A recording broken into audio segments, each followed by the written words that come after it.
We started our journey from Chandigarh, where we took a bus ride till Trout in Himachal Pradesh. Trout is a destination on the Chandigarh-Manali road. The bus dropped us right before the Johar tunnel.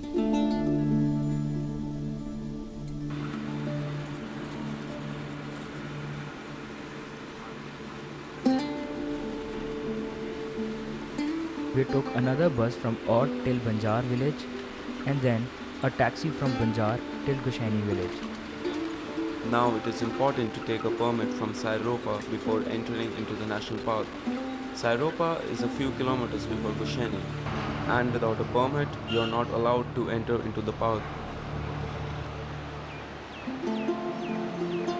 Gushaini is a beautiful village on the banks of river Tirthan, and from here we initiated our trek to go into the mystical Great Himalayan National Park. We took some necessary food items for overnight camping for the next 2 days. We bought rice and chicken masala. Also, we saw a trout fish farm in Gushaini because Tirthan houses the best trout fishes in Himachal and invites a lot of anglers throughout the year. It was already late in the afternoon, so we rushed on the trek.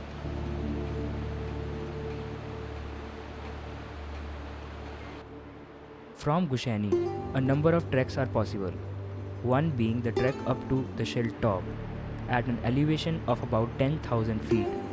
We had initially thought of going till Shield huts, but then after reaching in Gushaini, we thought of going with the flow and see how far we can make, as the weather gods didn't seem to be favoring us.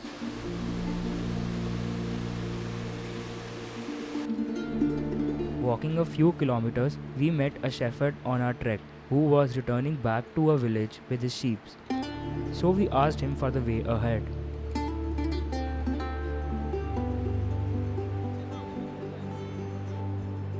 We reached a village which was one of the last villages in the eco-zone area on this trek. And here we found a person named Basant Singh who got ready to guide us for the remaining day till the main gate and help us to cook food and set up camp in the wild. We were only a few kilometers into the park, still far from the main entry gate, that it started to drizzle. Basant Singh told us that it would be wise if we camped somewhere nearby.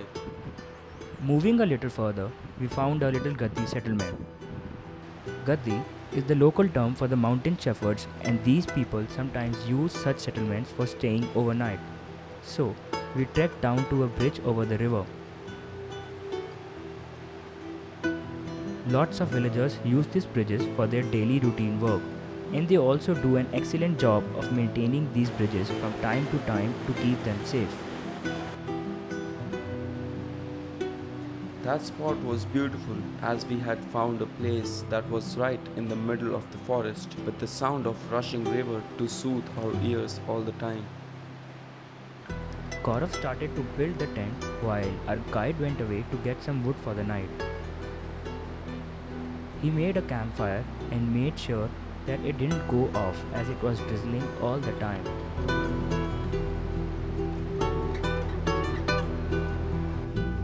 After setting up the tent and witnessing the sun going down the mountains, both of us were famished and we were craving for the trout.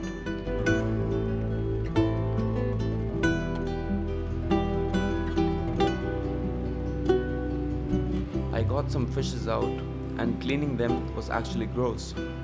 I used my camping knife to make a cut from the belly of the fish and then threw out all the internals.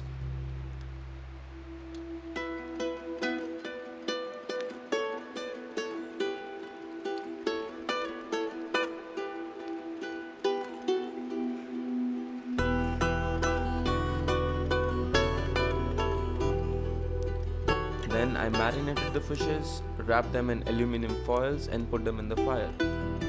While our fishes were being cooked, we boiled some rice as it takes some time to cook anything in the mountains at such an elevation. But the food was amazing.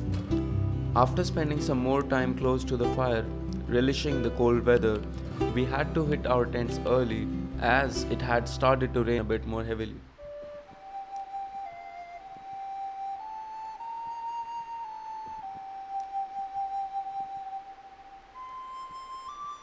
We woke up early in the morning to the sound of rain falling on our tent's roof.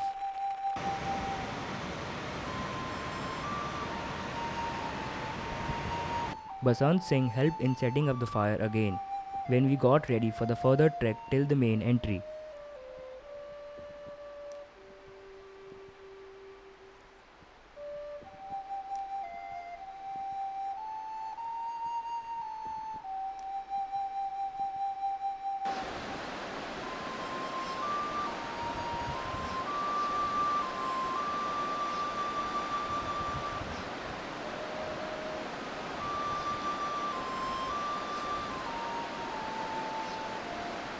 The entire forest was sunk in a smoky state, giving a dreamlike feeling right from the beginning of the day.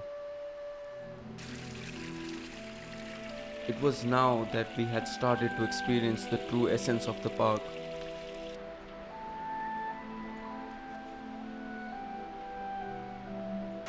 Crossing some really slippery bridges, thanks to the rain last night, we reached a massive waterfall near the main entry, feeding Tirthan River in all its glory. We were relieved and happy on reaching the main entry.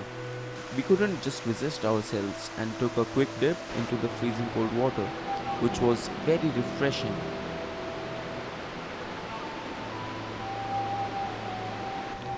We met some locals there who were building a cottage inside the park for the officials. We had set a camp nearby, building the campfire. We got some dry wood from the locals, which we had to cut ourselves as we did not want to disturb those men. But later in the evening, sitting with those men, we shared some of the stories of our adventures in the past and also listening to their stories alike.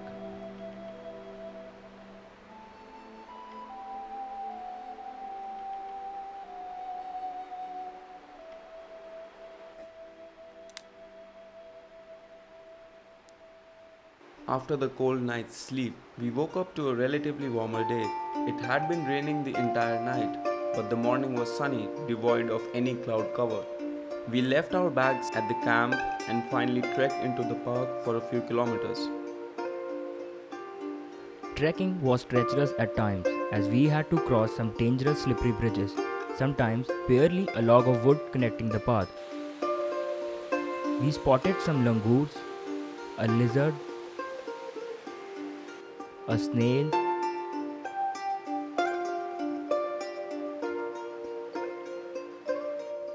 and a few beautiful birds, which may not be as big as spotting the rare elusive leopard, but it was worth our adventure.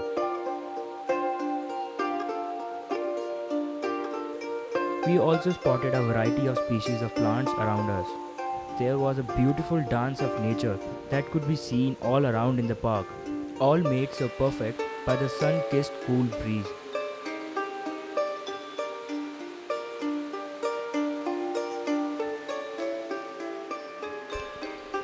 The forest officials, the local people, and some NGOs are doing a wonderful job of preserving the flora and fauna of the park since its inception in 1984. GHNP's recent listing in the UNESCO's World Heritage Site is certainly rewarding for their efforts of promoting ecotourism in this area.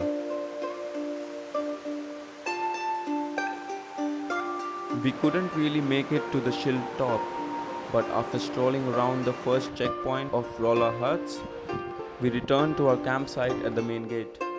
And from there on, we trekked down to Gushaini where it all had started. GHNP is an interesting place for nature lovers, wildlife enthusiasts, and avid trekkers. It served as a perfect trekking destination for us, not only rejuvenating us, but leaving us with countless memories of a mesmerizing, beautiful adventure.